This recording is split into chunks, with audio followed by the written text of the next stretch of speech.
Hi, I'm Dr. Andrea Bowens-Jones.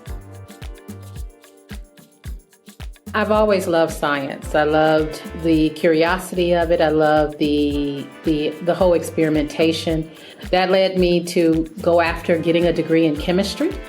And so I went from what I didn't know then was formulation chemistry in my mom's kitchen, using her mixer and blender to make things, to then going on to graduate school and ultimately getting my PhD in polymer chemistry from Virginia Tech, undergrad from Clark Atlanta University, and then landed my first job in corporate. And so what I found is that I love the developing and creating things that were usable.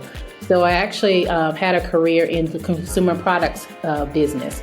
So where you're making products using all that sophisticated chemistry and science to build everyday products like deodorants, which is where I spent most of my career, and then a small stint looking at lip color and adhesion of lip color onto lips. So that ended up being a 15 and a half year, what I thought was going to be 5 years of being there, until ultimately leaving, and what I call now is more than just a second career.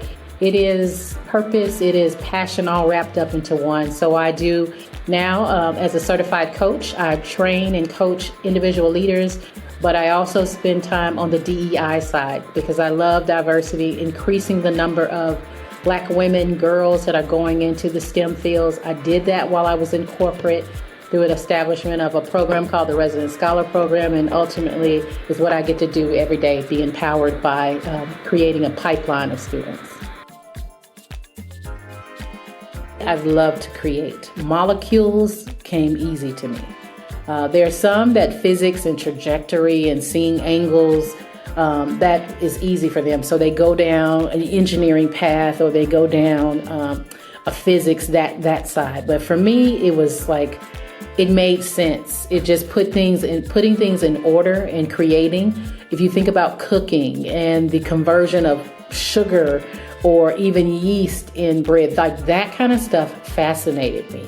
When I think about the things that I would watch as a kid, like documentaries, like I was a nerd when it wasn't cool to be a nerd, and was okay with it. It wasn't cool, but I was okay with it because it was such a comfortable place for me. So I think sometimes when I'm talking to students, and I go to schools and I judge science fairs, and I'm not the judge that just goes by a checklist. Like, I'm talking to the students. They're like, hurry up, Andrea, you got 10 more posters to go through.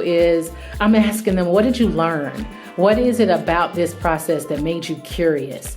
So I can tell the ones who get it, who are aspiring scientists, because they just light up and they're like, oh, I did this thing and I learned this thing.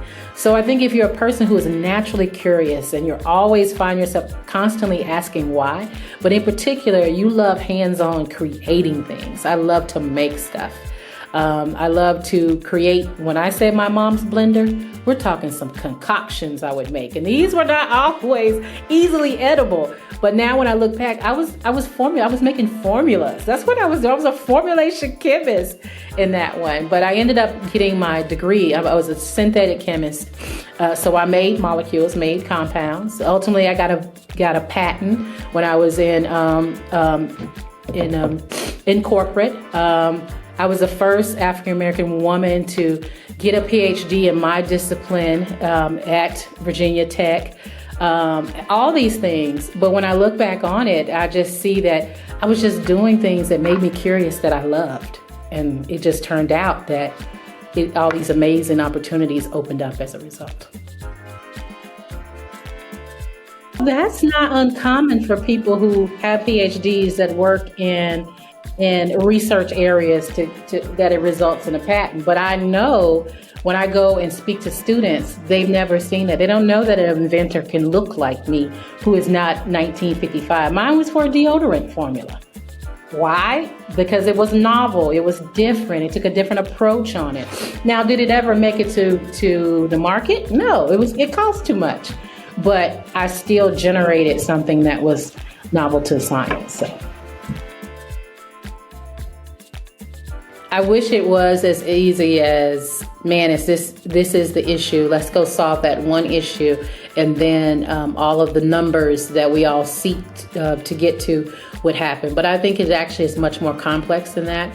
And it's even much more complex now that I am working from a different angle inside of a company where I was looking to get the talent to that particular company, to now work on the outside of it in more of a consulting capacity is even more complex than I thought. I think there's a little bit on the education to the students, so helping to demystify what career opportunities look like.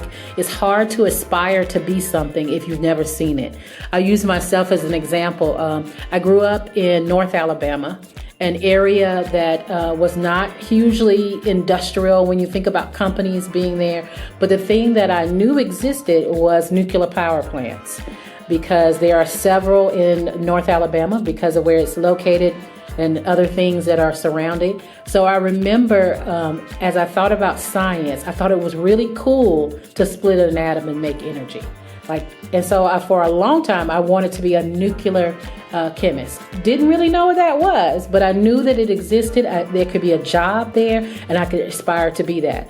Now take that to students that are, no matter what their background is, they're growing up in an environment, maybe it looks similar to mine, maybe it was different, but they don't have examples or things around them. It's hard for them to aspire to be something that they can't see other than what's on TV. So I think education is a piece, so exposure.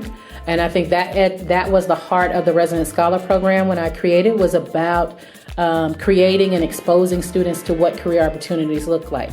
Now, the other one is access to things. I think that's the part that becomes much more complex. One organization can't solve the access. How do they get access to even get the training part of it when it comes to the education pieces of it in their local schools that they go to?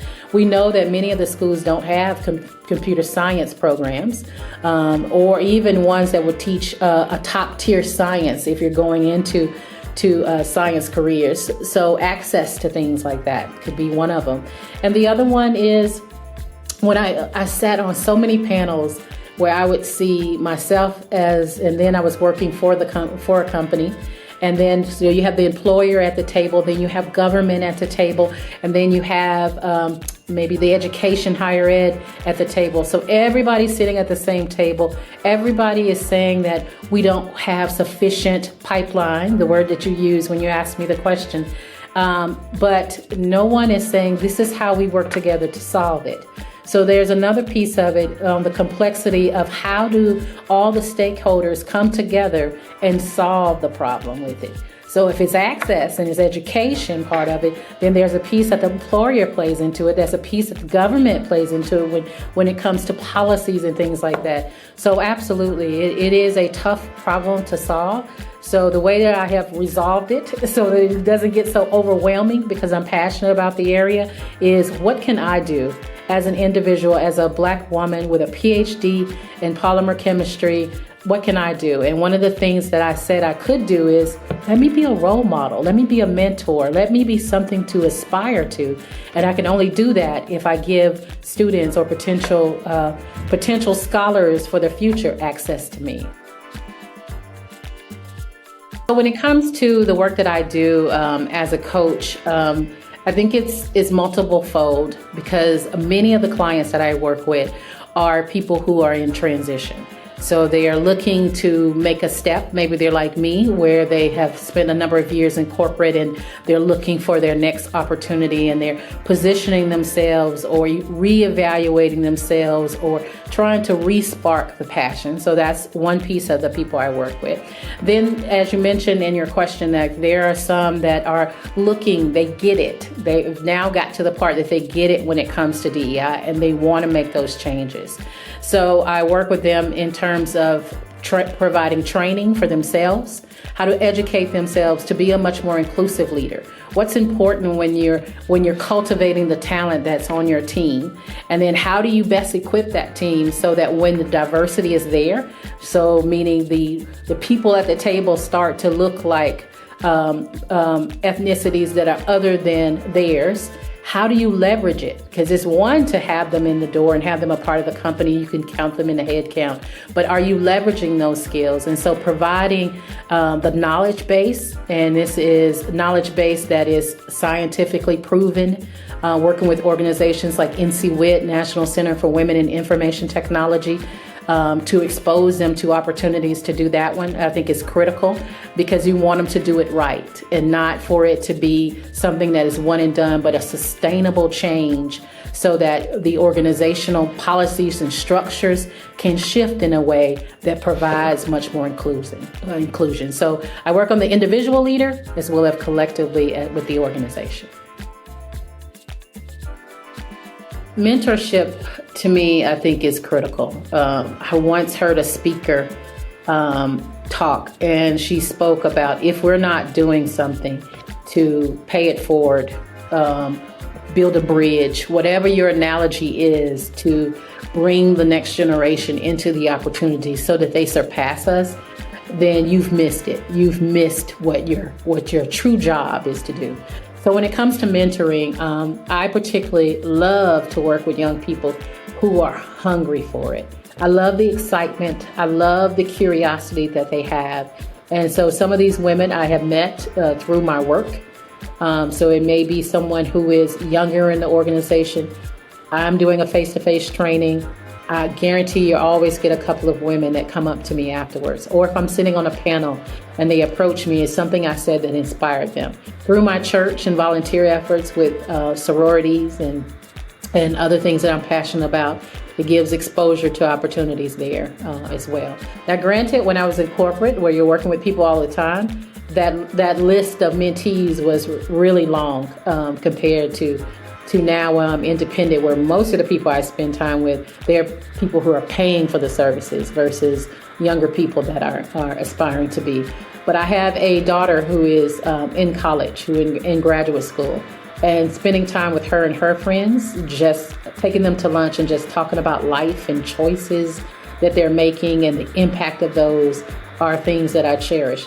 So I don't think mentoring has to always be a program that is defined by a beginning, a middle, and an end, and it has structure to it. Sometimes it is as simple as making yourself available to have the conversation and being okay to be vulnerable enough in those conversations to tell those young people where you made mistakes, what you would have done different now that you're on the other side of it, to give them the opportunity to be a little bit more equipped. They're going to make mistakes. And you got to know that sometimes you give advice, they take it, they throw it away, or sometimes it just goes through one ear and comes out the other. But using those as opportunities. And what I found is that when I allowed myself to get vulnerable and be able to share my story with younger people, I learned so much from them. What they're facing with that I always walk away with a little bit of growth for myself as a leader, how I handle organizations that have dynamic workforces in it that span multiple generations, how I approach that because I've spent time with someone younger in the organization. What I would tell my younger self that give yourself some grace. I was so type A, I got to do this and I got to focus on this. And I had fun, but there were a lot of times that I just did not live. You get this journey one time. So when you're going through it, give yourself some grace. You don't have to, every time some bump in the road comes, it's not always because you've done something wrong. Sometimes that bump in the road comes because you need to learn that lesson. The other one is a risk taker. I am naturally risk averse. and that's because I have a little bit of a recovering perfectionist down in me. So the person that's trying to get it perfect would not take risk unless it was buttoned up 100%, which means it's not a risk anymore because you've done everything with it. So I think with that one it's okay. Go ahead and take that assignment overseas. You don't have to worry about that you're in your baby making years and you got to figure out how you're going to plan your family and do your career at the same time. I would have given myself a little bit more grace and I would have taken some risk, calculated risk, risks that are comfortable for me, but I would have gotten, because I think those things help you get out of your comfort zone, and they exponentially put you on that growth path much faster than when you always play it safe.